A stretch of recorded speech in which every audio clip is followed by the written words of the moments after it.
The robots was the good guys. You heard me right. The robots were the good guys the whole time. This guy is kinda right. Not for killing his friends. But dude did have a point. First off, don't listen to a thing Morpheus says. He's a liar and manipulator. Or maybe he was lied to himself. But for this example, we're going to take the world how it is, with no narration. You wake up in a dark room, and a ship comes to rescue you.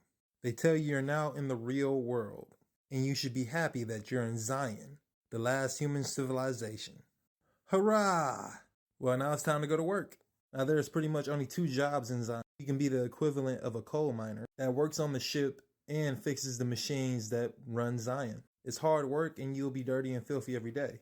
Did I mention Zion has scarce resources, so you won't be taking the best of showers? The other job is to be trained as a soldier. Of course, everybody wants this job, right? This is clearly the best job, right? Wrong. You gotta remember something. The agents of the Matrix were undefeated. 100-0 versus members of Zion. Neo is the only one to have beaten them. Like ever. So your choices are to get lung cancer and live in filth, or be maliciously chased down until you get unalived. Because they will eventually get you. Only Neo has beaten them. So you're scared to death. So you chose to live life like this. An engineer, or the equivalent of a miner. Remember, water is scarce. Showers aren't great. You smell like filth. But at least you get to eat good food, right? Well, you'll be wrong because you're eating this. What's that, you might say? It is a porridge-like goop. Single-cell protein. It has no flavor, no texture. And you will be eating this for pretty much the rest of your life. Are we starting to understand why he crashed out now? But hey, at least you're in the real world now, right? You're living in Zion and y'all got big plans, right? You guys are going to defeat the machines and go back to the surface of Earth and live peacefully ever after. And again, you'll be wrong. You see, Zion has no plan of returning to the Earth's surface. Their only plan is to fight off the machines and live underground and eat like this, seemingly forever. This guy either wants you to run around a virtual world till you eventually get unalived by these super powerful people that you can never beat, undefeated, or you can live in misery and filth. Oh, and let's not forget the no real plans for the future, just an endless fight and survival at the Earth's core, living in the slums for the rest of your life. Thank you, Morpheus, for bringing me to the real world and saving me. Or did he really save me? Are we sure the robots were the true enemy? Don't listen to Morpheus' narration. Listen to his information. Not where he's leading you, but what he's telling you. 2 things to remember that Morpheus said about the machines.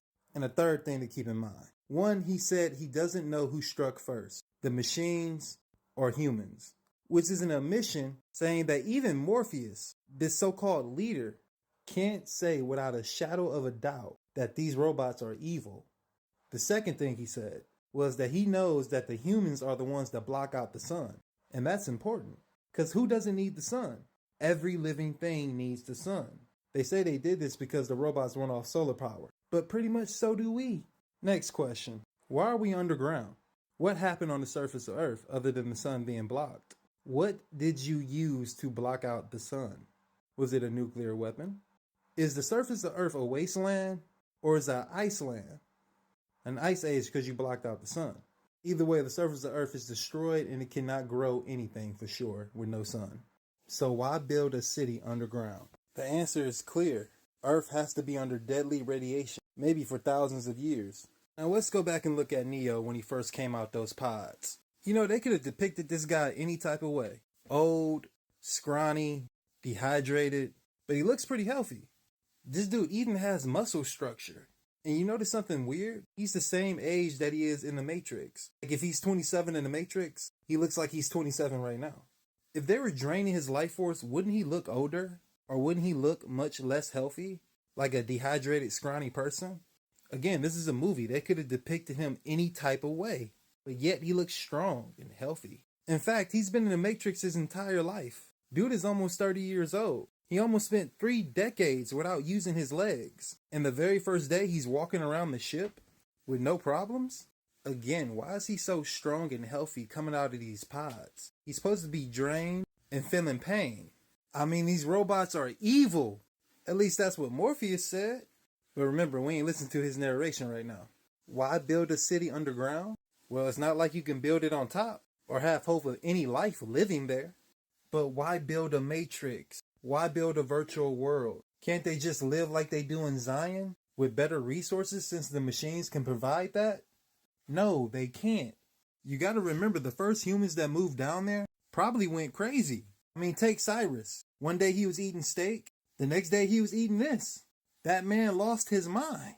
Imagine last week you were taking fresh showers, eating fresh food, drinking clean water, taking the sun on your face for granted. Then in the next, you're in some giant, dark, batty cave with no sunlight, scarce water, and nasty food. There would be multiple crash outs, multiple people trying to unalive themselves, multiple people trying to unalive their family members, multiple people going on some religious, righteous rant. People would go absolutely mad. Some people wouldn't be able to assimilate. Not in a cave. And definitely not to this new way of life. So the machines came up with an idea. Their idea was not to use humans as batteries, but their idea was the Matrix. A place that could replace the real world for now. You know, since the real world was a little destroyed at the moment. This way, nobody developed psychosis and wanted to unalive everybody. In this new place, they could live in peace. The war is probably in a distant future, and the robots chose the 90s because they thought it was the most peaceful time before technology got too out of control and the world got taken over, and man and machine found themselves in a war. But their plan wasn't to keep the humans there forever. Robots were just keeping them safe there, making sure they didn't go crazy, had enough food and water, and let people live their lives. Again, if Neo is 27 in the Matrix, he's 27 in the real world too. That means since he was a baby, he's been in the Matrix. If he was one in the Matrix, he was one outside. Meaning if he would have lived to be 80 years old, they would have also let him be 80 years old in the Matrix. They were letting people live out their full lives in the Matrix. Why would an evil machine do that?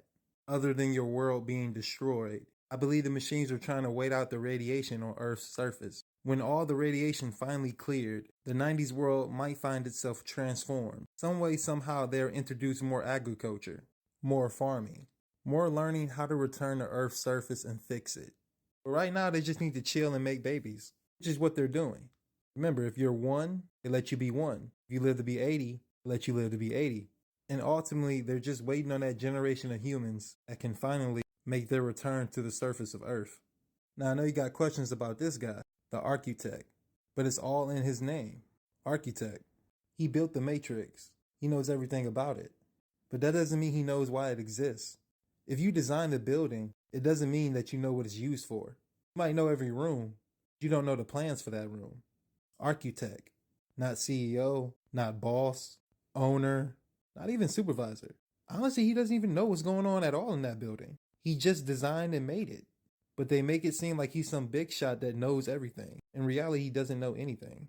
He does know why Neo keeps showing up though. See, the architect's job was to design a program that soothes everybody's mind, puts everybody at peace. Everybody was developing psychosis when they first came down there, remember? And that's what he did. But some people just couldn't accept that. Some people just need to break the system, break out the mold. Some people are always searching for more, even when there's not more. Or even when more will get you unalived. Or straight up living in squalor. Neo is here because he couldn't accept that he should just chill out in the system. That there isn't anything beyond the Matrix. Neo is ultimately part of a group of people that are trying to destroy humanity, ultimately. I don't know if Morpheus is an evil genius or if he's just as deceived as the rest of them. But either way, dude is leading people to live in squalor. And some to develop psychosis and try to unalive their friends.